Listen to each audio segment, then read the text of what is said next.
பல வசனங்களிலே அல்லாஹு தஆலா தொழுகையை பற்றி நமக்கு அல்லாஹ் சொல்லி காண்பிக்கிறான். குர்ஆன் ஷரீஃபிலே நூற்றுக்கணக்கான இடங்களில் வலியுறுத்தப்பட்ட ஒரு கடமை. பயான் சொன்னாலே ஏதோ புதுசு புதுசான விஷயங்களா சொல்லணும், வித்தியாசமான ஒண்ணா இருக்கணும், இன்னைக்கு ஒரு புது சப்ஜெக்ட் அசரத், இன்னைக்கு புது விஷயம் அப்படின்னு மாத்திரம் நினைச்சுக்கிட்டே இருக்கக்கூடாது. தொழுகைங்கிறது இருக்குதே எல்லா காலகட்டத்திலும் எல்லா நிலையிலும் எல்லாரும் செய்ய வேண்டிய ஒரு மகத்தான கடமை. அது விஷயத்துல கவனம் இல்லாமல் எந்த காலத்திலும் நாம் இருந்துவிடக் கூடாது. கண்ணியமிக்கவர்களே, மனித வாழ்க்கையில் என்றும் நீங்காத ஒரு கடமை தொழுகை. அதனாலதான் ஹஜ்ரத் இப்ராஹிம் அலைஹிஸ்ஸலாம் துஆ செய்தாங்க, ரப்பி ஜஅல்னி முகீமஸ் ஸலாத்தி வ மின் ذُرِّيَّتِي, யா அல்லாஹ் என்னையும் என் சந்ததிகளையும் தொழுகையாளிகளாக ஆக்குன்னு துஆ செய்தாங்க. அல்லாஹ் அந்த துஆவை நம் விஷயத்திலும் கபூல் செய்திருக்கிறார். சாதாரண விஷயம் அல்ல. ஹஜ்ரத் சையதுனா லுக்மான் அலைஹிஸ்ஸலாம் தன்னுடைய பிள்ளைக்கு உபதேசம் செய்தாங்க, யா புனைய அகீமிஸ் ஸலா, மகனை தொழுகையை பேணுதலாக நிறைவேற்றுன்னு சொன்னார். எல்லா நபிமார்களுக்கும் தொழுகையினுடைய கடமை என்பது இருந்தது. ஆனால் எந்த தொழுகைங்கிற விஷயத்துல, தொழுகையினுடைய அமைப்பினுடைய விஷயத்தில் வேண்டுமானால் வித்தியாசம் இருந்தது. அல்லாது யாருக்கும் தொழுகை கடமை இல்லாமல் இல்ல, வேதக்காரர்களுக்கும் கடமையாக இருந்தது. அல்லாஹு தஆலா உலகத்திலே நபியுல்லாஹி மூசா அலைஹிஸ்ஸலாமோடு உரையாடினான், குர்ஆன் சொல்கிறது. அந்த உரையாடலின் வழியாக அல்லாஹ் சொன்ன முதல் கட்டளை அகிமிஸ் ஸலாத லிذிக்ரி, என்னை நினைவு கூறுவதற்காக நீங்கள் தொழுகையை நிறைவேற்றிக் கொள்ளுங்கள். அதே போல் மனித புனிதராம் நமது உயிரின மேலான கண்மணி ரசூலுல்லாஹி ஸல்லல்லாஹு அலைஹி வஸல்லம் அவர்கள் இந்த உலகத்தை விட்டு விடைபெறுகிறார்கள். கானத்து ஆம்மத்து வஸியத்து ரசூலில்லாஹி ஹீன ஹதரத்துல் வஃபாத், அவருடைய வஃபாத் ஏற்பட்ட அந்த சமயத்தில் ஸல்லல்லாஹு அலைஹி வஸல்லம் அவருடைய வஸியத், அடிக்கடி அவர்கள் செய்த உபதேசம்,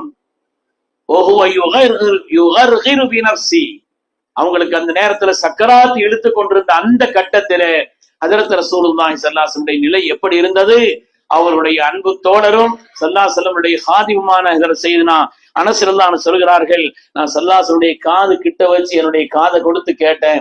அப்பொழுது ஸல்லல்லாஹு அலைஹி வஸல்லம் ஸலாத்து வமா மலக்கத் ஐமான், தொழுகையை பற்றி கொள்ளுங்கள் சொன்னார். இந்த உலகத்தை விட்டு விடைபெறப் போகிறார்கள் கண்மணி ரசூலுல்லாஹி ஸல்லல்லாஹு அலைஹி வஸல்லம். இனிமேல் தங்களுடைய அமுதவாய் திறந்தவர்கள் பேச போவதில்லை. அப்படியானால் இந்த உம்மத்திற்கு எவ்வளவு முக்கியமான ஒரு விஷயத்தை, எவ்வளவு அழுத்தமான ஒரு விஷயத்தை, சொல்ல வேண்டிய விஷயத்தை சொல்லி இருக்கிறார் என்பதை அருமையான பெருமக்களே நாம் எண்ணி பார்க்க வேண்டும். அதனாலே நாம் சிறு வயதிலிருந்தே பிள்ளைகளை பழக்க வேண்டும். சிறு வயதிலிருந்தே அல்லாஹு தஆலா பன்னூற்றுக்கணக்கான இடங்களில் தொழுகையை பற்றி சொல்கிறார். அவ்வலுமா யுஹாஸபு பிஹில் அப்து யௌமல் கியாமத்தி அஸ்ஸலா, கியாமத்திலே முதலாக விசாரிக்கப்படக்கூடிய அமல். எத்தனையோ காரியங்கள் இருந்தாலும், மனிதனுடைய கடமைகள் இருந்தாலும், முதலாக அல்லாஹு தஆலா கேட்கக்கூடிய ஒரு ஹிசாபாக தொழுகைதான் இருக்கும் என்று அருமை நாயகம் ஸல்லல்லாஹு அலைஹி வஸல்லம் சொன்னார். அதே மாதிரி அக்ரபுமா யகுனல் அப்து அன் யகுன சாஜிதா, ஒரு அடியான் அல்லாஹ்வுக்கு மிக மிக நெருக்கமாக இருக்கக்கூடிய கட்டம்ங்கிறது தொழுகைதான், சுஜூதில் இருக்கும் பொழுதுதான் என்று வருகிறது. உலகத்துல அல்லாஹ்வுடைய ரசூலுக்கு எல்லா கட்டளைகளும் கடமைகளும் வஹீயின் வழியாக வந்தது. ஆனால் அல்லாஹு தஆலா தன்னிடத்தில் அழைத்து அல்லாஹு தஆலா இந்த தொழுகை கொடுத்தான், தன்னுடைய முக்கியத்துவத்தை உணர்த்துவதற்காக. ஸல்லல்லாஹு அலைஹி வஸல்லம் இரவுல மேராஜ் போயிட்டு வந்துட்டாங்க. சுபுஹ் தலைமை நமக்கு கடமை இல்லை, ஸல்லல்லாஹு சுபுஹ் கடமை ஆக்கவில்லை. அன்னைக்கு சுபுஹ்ல இருந்து தொழுகை கடமையாகல, தொழுகை கடமையானது லுஹரில் இருந்துதான். ஏன்னா ஜிப்ரீல் அலைஹிஸ்ஸலாம் வந்தார்கள், பூமிக்கு வந்தார்கள். 2 நாட்களும் ஸல்லல்லாஹு அலைஹி வஸல்லமுக்கு தொழுகையை இப்படித்தான், அதனுடைய ஆரம்ப நேரம் எது, அதனுடைய கடைசி நேரம் எது. முதல் நாள் ஸல்லல்லாஹு அலைஹி வஸல்லம் அவங்களுக்கு ஜிப்ரீல் அலைஹிஸ்ஸலாம் தொழுகை காண்பித்தார்கள், ஆரம்ப நேரம். 2வது நாள் தொழுகையினுடைய முடிவு நேரம். அதை இந்த உலகத்திலே நடைமுறைப்படுத்தி காண்பித்தார். அருமையான பெருமக்களே, அப்படியானால் அதனுடைய முக்கியத்துவத்தை என்னங்கிறத நாம் எண்ணி பார்க்க வேண்டும். ஸல்லல்லாஹு அலைஹி வஸல்லம் காலகட்டத்துல புதிதாக பல கூட்டத்தார் பல பகுதிகளில் இருந்து இஸ்லாத்துக்கு வந்தாங்க. இஸ்லாத்துக்கு வரும்பொழுது சில பேர், நாயகமே நாங்க இஸ்லாத்தை ஏத்துக்கிறோம், அந்த சண்டைக்கு போறது அது இது அதெல்லாம் கொஞ்சம் ஒத்து வராது, எங்களுக்கு கொஞ்ச நாளைக்கு அதை விட்டு வைங்க அப்படின்னு சொன்னாங்க. ஸல்லல்லாஹு சொன்னாங்க, அவங்க ஈமான் கொண்டு கொஞ்சம் நாளான அதுக்கப்புறம் ஈமானுடைய பிரகாசம் வரும்போது சரியாயிரும். சரின்னு சொல்லி அந்த நிபந்தனை ஏத்துக்கிட்டாங்க. இது மாதிரி பலவிதமான நபர்கள் பலவிதமான நிலைகளை சொல்லும் பொழுது அவங்க சொன்ன அந்த நிபந்தனைகளை மார்க்கத்தினுடைய இந்த சில காரியங்கள்ல சலுகை கொடுத்து சரின்னு சொன்னாங்க, பின்னால சரியாயிட்டாங்க. அப்படி ஒரு கூட்டம், சகீர் என்ற ஒரு கூட்டம் சல்லாசமடத்துல வந்தாங்க. அவங்க சொன்னாங்க, அவங்களும் அதே மாதிரி நான் இனி யுத்தத்துக்கு போறேன். சொன்ன சரி சரி அப்படின்ட்டாங்க. சரி நீங்க ஈமான் கொள்ளுங்க, அப்புறம் பாத்துக்கிறோம்.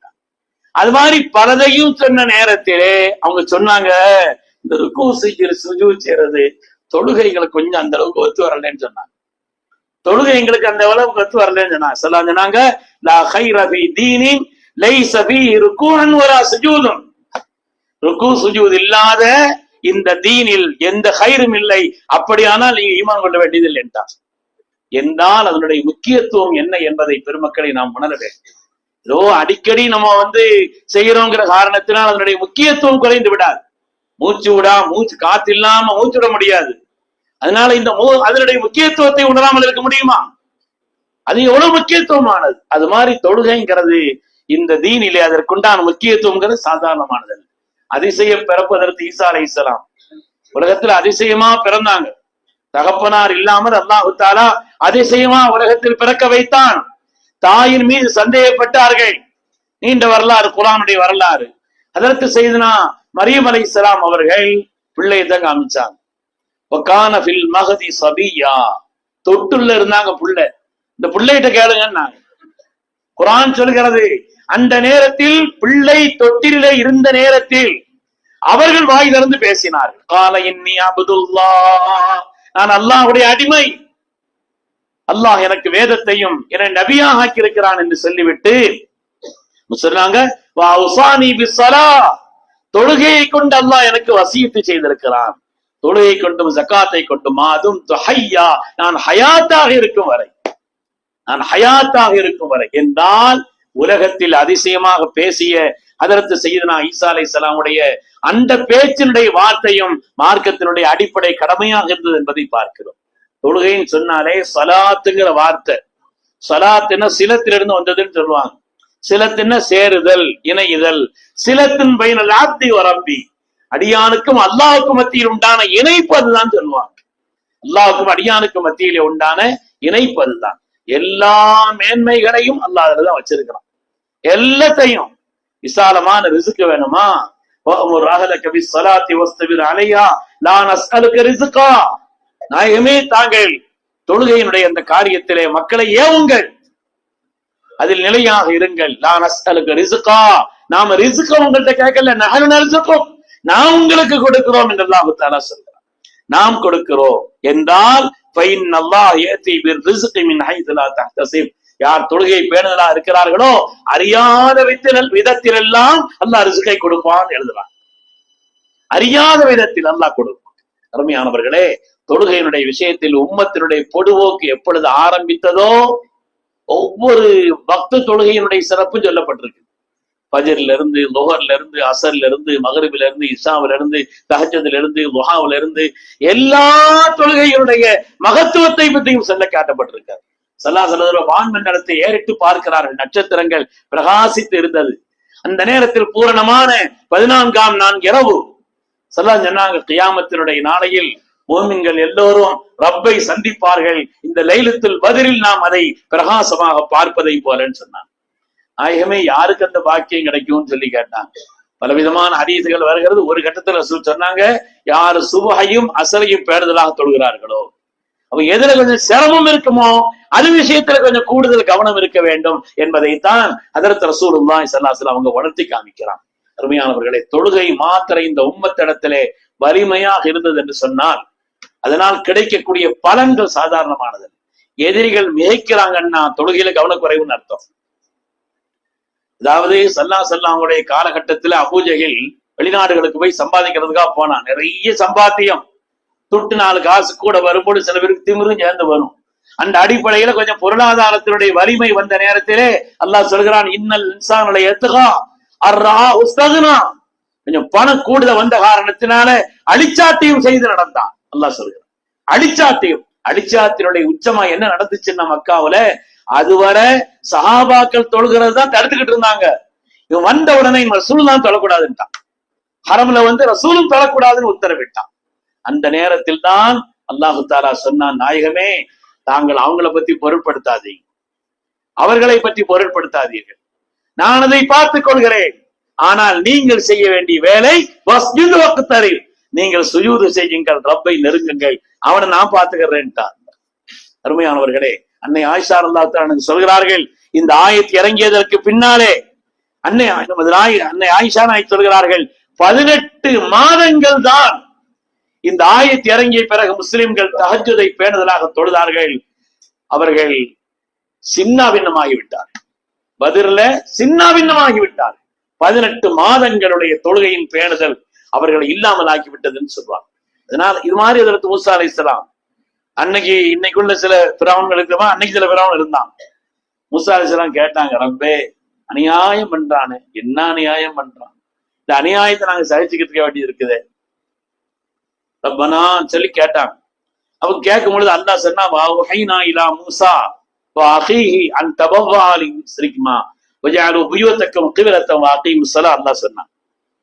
ஹஜ்ரத் மூசா அலைஹிஸ்ஸலாமுக்கு ரப்பு சொன்னான், வஹைனா இலா மூசா வஅഖீ, மூசா அலைஹிஸ்ஸலாமுக்கும் ஹாரூன் அலைஹிஸ்ஸலாமுக்கும் நாம் சொன்னோம், உங்களுடைய நிலைகளை தொழுகும் இடங்களை நீங்கள் பேணுதலாக்கிக் கொள்வதோடு மோமின்களுக்கு சோபனம் சொல்லுங்க, தொழுகை நீங்களும் பேணுதலா இருங்க, மோமின்களுக்கும் அந்த விஷயத்தில் கட்டளையிடுங்கள் என்று அல்லாஹு தஆலா இந்த ஆயத்தை இறக்கினா. இந்த ஆயத்தை இறக்கிய நேரத்தில் தான் கொஞ்ச காலகட்டம் ஃபிரௌனுடைய பட்டாளமும் 6 லட்சம் படைகள், பெருமக்களே 6 லட்சம் படைகள் நைல் நதி மூழ்கியது என்பது வரலாறு. நைல் நதியால் மூழ்கி மூமின்களுடைய தொழுகையின் வலிமை என்று சொல்வார்கள். அதனால நாம் எல்லோரும் நம்முடைய பிள்ளைகளுக்கும் பேணுதலான முறையிலே, நேமமான முறையிலே தொழுகையை பற்றி, தொழுகையை நேமமாக செய்வதை பற்றி, சிரமமான காலங்களில் தொழுவதை பற்றி, ஜமாத்தோடு தொழுவதை பற்றி ஒவ்வொரு விஷயத்திலையும் குர்ஆன் மிக மிக விரிவாக சொல்லி காண்பிக்கிறது. எனவே அல்லாஹ் குர்ஆனிலே இன்று ஓதப்பட்ட வசனத்தில் சொல்வதை போல் ஹாஃபிது அலஸ் ஸலவாத், தொழுகையில் பேணுதலாக இருங்கள், கவனமாக இருங்கள் என்று அல்லாஹ் சொல்றான். அல்லாஹ் தஆலா அப்படிப்பட்ட கவனம் உள்ளவர்களாக நம் எல்லோரையும் ஆக்கி அருள்வானாக. நம்மையும் நம் சந்ததிகளையும் நம்மை சார்ந்தவர்களை குடும்பத்தில் எல்லோரும் வேண்டுதலான முறையில தொடக்கூடிய நன்மக்களாக அல்லாஹ் நம்மை கபூல் செய்தருள்வானாக. ஆமீன் ஆமீன் யா ரப்பல் ஆலமீன். வ ஆகிரு தஅவானா அனில் ஹம்துலில்லாஹி ரப்பில் ஆலமீன்.